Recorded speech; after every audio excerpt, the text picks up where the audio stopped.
फाथैलाइ बिसिनायाव एबसुआ जेबो दाय गैया। फाथैलाइ बिसिनायाव गामिनि सेक्रेटारि प्रेसिडेन्ट आरो गामबुराफोरनिबो जेबो दाय गैया।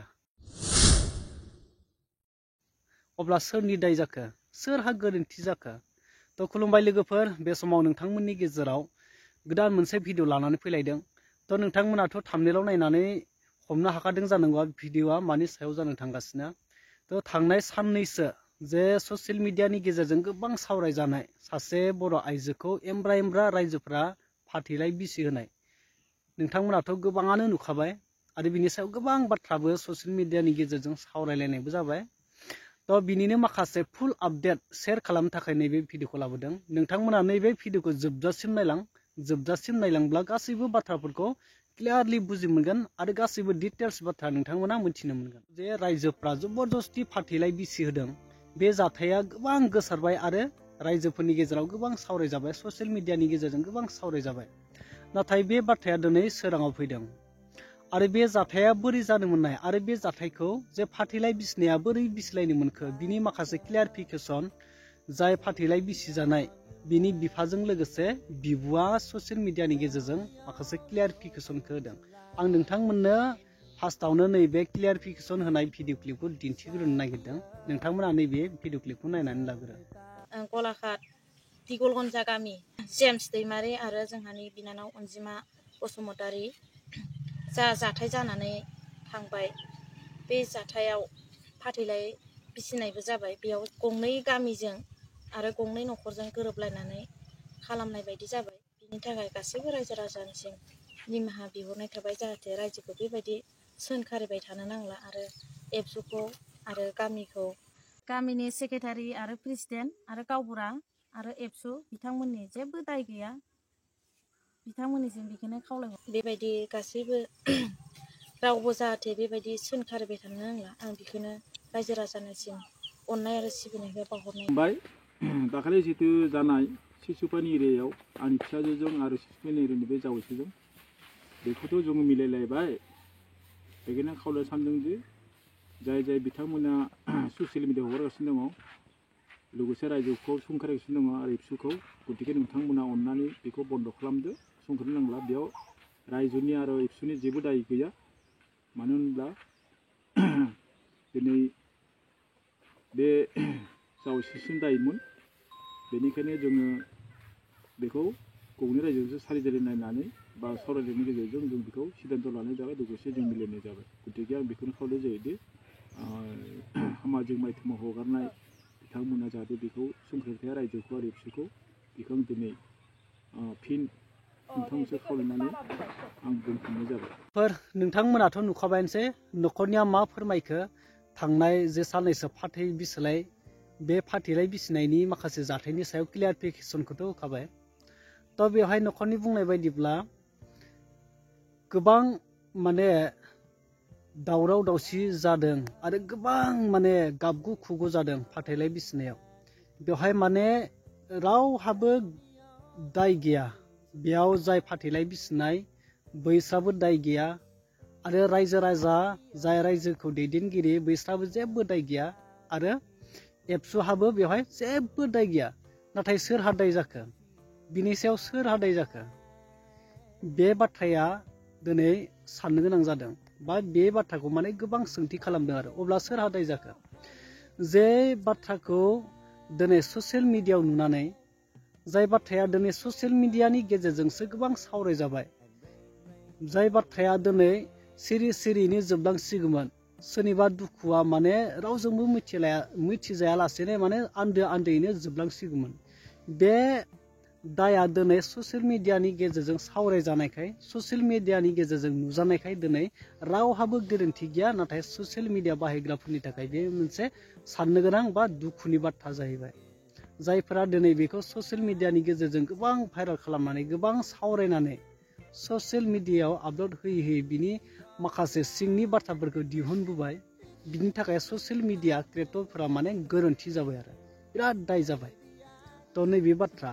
नाथाय बे जुदि जालांबायब्ला न'खरनियानो जुदि गोरोबलायबायब्ला बे जोबोर मोजां बाथ्रा आरो बेवहाय रावहाबो जेबो बुंनांगौ आरो ससियेल मिडियायावबो बेखौ सावरायबाय थानांगौ आरो गुबुन आउटनि मानसिफोरा बेनि सायाव गोबां बाथ्रा बुंबाय थानांगौनि जेबो गोनांथि गैला।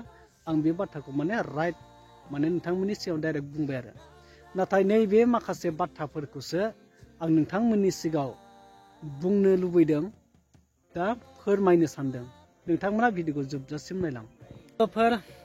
बेसेबां गोदोर मोनसे जाथाय जालाङो जाय हौवा आरो हिन्जावनि गेजेराव जों गोबां माने फाथैलाय बिसिनायखौ नुबाय थायो।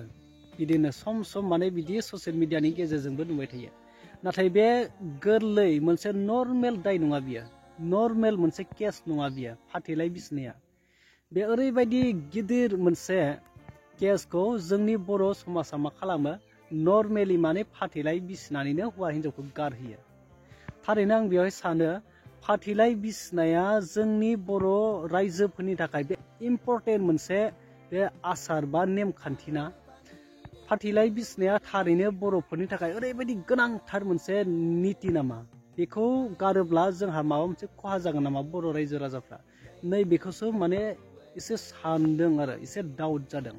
थारैनो बेफोरबायदि जामारो नामा, जुदि फाथैलाय बिसिनायखौ गारोब्ला गोबां खहा जागोन नामा जोंनि बर' रायजो राजाफोरनि गेजेराव, नैबे गोबां साननो गोनां आरो। दा गुबुन हारियावथ' जों बेफोरबायदि फाथैलाय बिसिनाय मा खालामनाय बेफोरबायदि नुफेराखै। जोंनि बर' हारियाव नुयो, बर' हारियाव नुदोंब्लाबो जोंनि बाथौआरिफोरनि गेजेराव बे नेमखौ नुनाय जायो आरो। ओमफ्राय बर'ब्लाबो जे ख्रिस्ट' सिबियारिफोरनियाथ' बे माने डाइभर्स जाय कर्टआव भेरिफिकेसन खालामखांनायनि उनावसो बिसोर कर्ट एफिडेभिटनि गेजेरजोंसो बिथांमोना डाइभर्स खालामनाय जायो। नाथाय जोंनि बाथौआरिफोरनिया जोंनि बर' समाजाव बिदि खालामनाय जाया आरो गुबुन गुबुनफोरनिखौ जों नुयो हौवा हिन्जाव गाननाय, नाथाय कर्ट एफिडेभिटनि गेजेरजोंसो डाइभर्स पेपारनि गेजेरजोंसो बिथांमोना हौवा हिन्जाव गारलायलायो। नाथाय जोंनिया बिदि नङा, फाथैलाय बिसिनाय जायो। जुदि फाथैलाय बिसिनाया थारैनो हौवा आरो हिन्जावनि सोमोन्दोखौ गारहोथारनो हायोब्ला थ' बेवहायबो मोनसे सार्टिफिकेट थानांगौ फाथैलाय बिसिनायनि। आरो बे मा थानांगौ, जोङो फाथैलाय बिसिनायाव ओरैबायदिसो जायो जे गामिनि माखासे दैदेनगिरिफोर थाबाय, बेयाव गावबुरा थायो थाया, सोरबा बायदिया थायो, सोरनावबा थायो सोरनावबा थाया। बेयाव गामिनि दैदेनगिरिया थाबाय, बे गामिनि सावरायलायबाय, फाथैलाय बिसिलायबाय, उनाव जेबो सोमोन्दो गैला। दा बेयाव गसाइनि साखि थासिगोन, बेयाव रायजो राजानि साखि थासिगोन, उनाव लालायफिना बेनि जेबो माबा गैला आरो। दा बेफोरबायदि माने नर्मेल सावरायनानै फाथैलायखौ बिसिनाय जायो। नाथाय बेयाव ओरैबायदि मोनसे गिदिर दायित्व थायो जे फाथैलाय बिसिनायाव बे मोनसे सरकारनि रुल बायदि थांनांगौ। एक्सुवेलि बे मोनसे सरकारनि आइननि रुल बायदि थांनांगौ। फाथैलाय बिसिनायाबो, फाथैलाय बिसिनाया मोनसे कर्ट एफिडेभिट जानांगौ आरो बेवहाय मोनसे सार्टिफिकेट होनो हानाय जानांगौ। डाइभर्सनि फाथैलाय बिसिनायनि मोनसे सार्टिफिकेट होनो हानाय जानांगौ, अब्लासो बियो डाइभर्स जागोन। नङाबा बे ओरैनो सिम्पुल, बे जेबो माने गैया, जास्ट बियो जोंनि सुबुंखान्थिनि मोनसे बनायना लानाय नेमसो फाथैलाय बिसिनाया। बेयो जेबो भेलु गैया फाथैलाय बिसिनाया। जुदि बेहाय जेबो प्रमान बा बेयाव जेबो माने आइननि जेबो मोन्थाय जुदि माबा मोनसे जुदि गैयाब्ला, इम्परटेन्ट बुस्थु मोनसेबो जुदि गैयाब्ला थायाब्ला, बे माने ओरैनो नर्मेल खालामना दोननाय बे नेमसो, बे इसेबां इम्परटेन्ट बुस्थु नङा। नाथाय आं फर एग्जाम्पल मोनसे होनो, दिनै डाइभर्स जाबाय, हौवा हिन्जाव फाथैलाय बिसिनानै गारलायबाय, बे फिउचाराव बै हिन्जावा गथ' गथाय गोनां, फिउचाराव बियो सोरखौबा लाला बा सोरजोंबा गोदान जुलि जाफिनला, आं हारसिंनो सिंगिलैनो जिन्दगि लाइफ टाइमखौ आं बिदिनो सोलिलांसिगोन, गथ'फोरखौ आं जेनथेन मेनथेनब्लाबो माने खांलांसिगोन।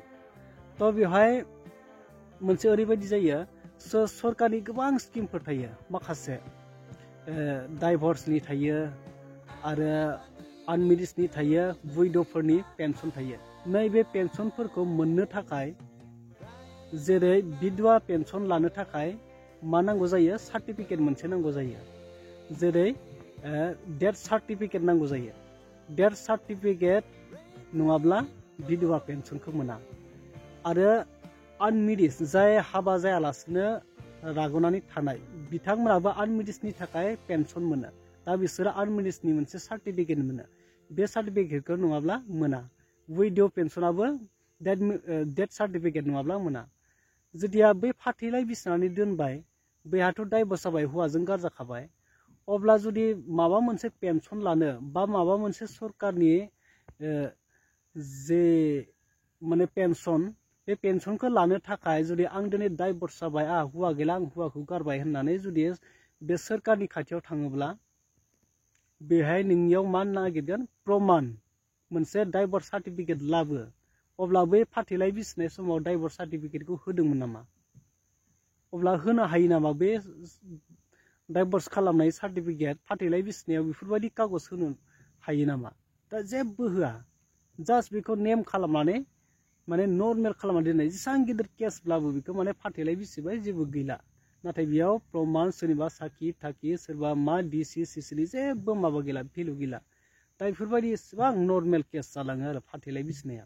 दा एक्सुवेलि बेयो मोनसे भुल बेफोरबायदि फाथैलाइ बिसिनानैनो जुदि हौवा हिन्जावखौ गारहोनाया बे मोनसे ओरैबायदि गिदिर माने गोरोन्थिसो आरो थ' बे बुस्थुखौ लायैयानो मोजां जोंनि बर'फोरनि गेजेराव फाथैलाइ बिसिनाय नेमखौ गारनायानो मोजां होननानै सानो आरो डाइरेक्ट बे मोनसे जानांगौ डाइभर्स जुदि हौवा हिन्जाव जुदि गोरोबनो गोसो गैथारलाबा थ' कर्टआव एफिडेभिट जानानैसो बे माने डाइभर्स सार्टिफिकेटनि गेजेरजोंसो डाइभर्स सार्टिफिकेट आरो डाइभर्स पेपारनि गेजेरजोंसो माने गारलाय होनाय बेफोरबायदिसो जानांगोन नाथाय बे नंखाय फाथैलाइ बिसिनानैनो इसिबां गिदिर गिदिर केसखौ जुदि फाथैलाइ बिसिबाय दिननिफ्राय नर्मेल जाबाय नाथाय सोरहा दुखु थागो सिरि सिरि बै जाय गारजानाय गारनो गोसो गैया जुदि फाथैलाइ बिसि होनानै गारहोजाबायब्ला बिनि दुखुआ सोरनियाव थागोन दा बेफोरबायदि नर्मेल जालाङो आरो दा बेखायनो सानो फाथैलाइ बिसिनाया इसिबां गोनांथार नङा दा बेखौ माने